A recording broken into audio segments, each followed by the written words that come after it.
માતાજી મિત્રો, આજે આવ્યા છે આપણે ખેતરમાં અને સાથે અને વિશાલને અને મિલુને હંગાટ લાવ્યા છે. તો મિલુ ચમ ચો આયા તમે? ક્ષેત્રમાં આયા. વિશાલ ચો આયા? ક્ષેત્ર ચમ આંબાળ રાખવા. એવું એમ? તો મિત્રો અમે હું ને વિશાલ ને મિલન આવ્યા હતા ખેતરમાં. તો હવે આપણે વિશાલ જોડે થોડી વાત કરી લઈએ. વિશાલ તું ક્યાં ભણે? પાંચમા.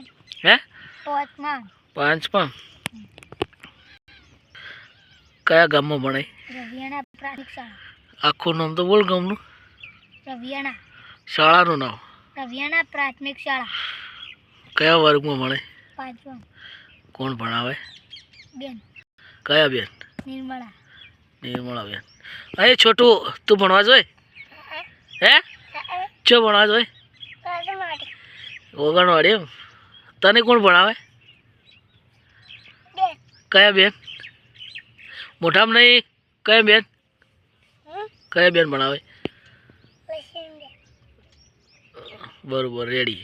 ઓગણવાડીના સાચું બોલ્યો. અને વિશાલભાઈ તમને શું શું નિહાળમાં શીખડાવું? બધું શીખડાવે. બધું એટલે કઈ રીતના? પ્રેડ પ્રમાણે એટલે કેવો? પ્રેડ પ્રમાણે. એવું? અને શાળામાં મધ્ય ભોજનની આયોજન હોય? યસ. અમે ભણતા તાર તો હતી એમ 1:30 વાગે રિસેસ પડતી, 8 વાગે પૂરી થઈ જતી. અને નાનપણમાં યાર તમારા જેવડા હતા ને ત્યાં તો શાળામાં યાર વાતો જ અલગ હતી એમ. અમારે પણ એવું જ છે. એ તો હાલ ભણજો ને કે પછી પસ્તાન પારે ને, કારણ કે પછી ઉંમર જતી રહે. અમુક લોકોને એવું કહેતા હોય છે કે ભણ્યા તો સારું હતું. અને બાળપણથી જે કામ ધંધો હાલથી કરવું એ સક્સેસ થશે. પછી તમારે ઘણું બધું કરવું છે પણ પછી નહીં થાય, કારણ કે અમુક લોકોનું હજી લાઈફ સેટલ હજી પણ નહીં થઈ. ઉંમર જતી રહી, અહીંયા ઘણું બધું કરવું છે પણ નહીં થતું એમ. કારણ કે સમય સંજોગે અને સમય જતો રહે એટલે સમય જાય પછી કોઈ ના થાય. કેટલા બધું ભણવાની ઈચ્છા છે? 12 ભણી પછી શું કરવું? નોકરી. નોકરી કર. ગોડ. શેની નોકરી લેવી? આર્મીની. ગુડ, સરસ. તો નાનપણથી સપનું છે અમારા વિશાલભાઈનું કે 12 ભણી 10 ભણી ટ્રેનિંગ ચાલુ કરી દેવાની હાલથી. તો બહુ સરસ વાત કહેવાય. આટલી નાની ઉંમરે એમને આર્મીનો વિચાર છે. તો મિત્રો, દેશ માટે ભાઈ જો હજી નાનો છે તો આટલું બધું વિચારે છે. તો આપણે ભાઈને સંબોધિશ અને સહકાર આપીશું, ટ્રેનિંગ અપાવીશું અને કઈ બી પરીક્ષા છે તો હંગાત જશું એટલો તો સપોર્ટ કરીશું. કારણ કે ભાઈ આર્મીમાં જશે તો કુટુંબનું, એના મા બાપનું, આખા ગામનું, એમાં સગા સંબંધીનું બધાનું નામ રોશન કરશે. પહેલો તો આપણા રવિયાણા ગામનું નામ રોશન થશે. તો વિશાલભાઈ, તમે ખૂબ જીવનમાં આગળ પ્રગતિ કરો એવું તો અમે કહી રહ્યા છો. અને આર્મીમાં જઈ અને શું કરવાનું ત્યાં આગળ? કેની સેવા કરવાની? ભારતની. એમ? સરસ. તો મિત્રો, બહુ સરસ ઊંડા વિચાર છે ભાઈના. અને છોટો, તારે શેની નોકરી લેવાની? પોલીસની. અરે વાહ, શું વાત છે! એક શેર હે તો બડા સારા શેર હે. તો નાની ઉંમરમાં મારે મિલનને પણ પોલીસની નોકરી લેવી છે એમ ને? એવું? પોલીસ બનીને કેમ મારશી પહેલાં? આર્મીવાળા ભાઈ. તો મિત્રો જુઓ, નાની ઉંમરમાં મિલુને લગભગ 5 વર્ષનો થવા આવ્યો છે ને વિશાલ કેટલા વાર થતા? 11 વર્ષ. તો આટલી નાની ઉંમરમાં આટલી નાની ઉંમરમાં આટલી મોટી સોચ તો શું કહેવાય. ખરેખર વિશાલ ભાઈ ભણજો અને ટ્રેનિંગ હાલથી ચાલુ કરવાની?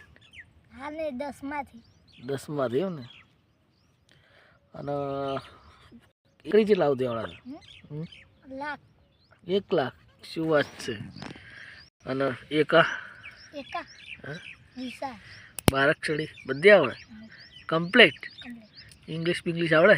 इंग्लिश नहीं थोड़ा. उसको आता है, थोड़ा थोड़ा आता है, थोड़ा थोड़ा नहीं आता है. नहीं नहीं, तो आवड़ी जाए. इंग्लिश आवड़े બધું આવડી જાય. પ્રોસેસ ચાલુ છે ને? ગુજરાતી, ગણિત આવડે? ગણિત એવું? તને શું આવડે છોટું?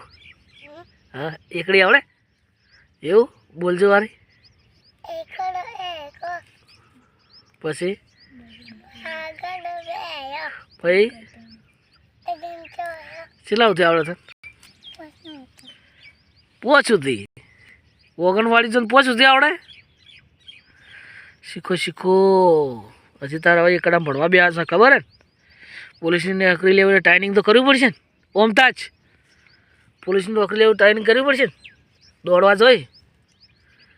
જાય હા વિશાલંકા દોડવા જવાનું વિશાલને દોડવા જોઈ રહ્યા ઓમતા જ મારા મુદા જ જો દોડવાય રહ્યા તું જોઈ આવે આવ્યો ને કેટલા વાગે વહેલા ઉઠ દોડવા જો લ્યા દોડવા હા 6 કાતો સા 6 વાગે એમ સવારમાં કેટલા જણા છો ચા 4 જણા અને સાંજે ખાવા નહીં જા નહીં જતા એમ? તો મિત્રો મને વિશાલભાઈ બહુ સરસ બોલ્યા અને સાઈડમાં મિલન એક બાજુ પોલીસ ને એક બાજુ આર્મી તો ભગવાન માતાજીને દુઆ કરો એક ભાઈને આર્મીનું સપનું પૂરું થાય અને બીજા ભાઈનું પોલીસનું શું કહેવું મિલન તો રામાપીરને બે હાથ જોડીને વિનંતી કરું છું કે રામાપીર આટલી નાની ઉંમરમાં આટલી સોચ છે તો બે ભાઈઓના સપના પૂરા કરજે એવી દુઆ કરું છું તો મિત્રો બે ભાઈ જીવનમાં ખૂબ આગળ પ્રગતિ કરે એવી બાબારીને અરજ કરું છું બાબારી બડા બાદશાહ તો બોલો રામસા પીર કી જય જય તો મિત્રો આ ચેનલને લાઈક શેર સબસ્ક્રાઈબ કરી દેજો અને વિડીયો આ ભાઈનું ઇન્ટરવ્યૂ કેવું લાગ્યું તો કોમેન્ટમાં જણાવો જય હિન્દ જય ભારત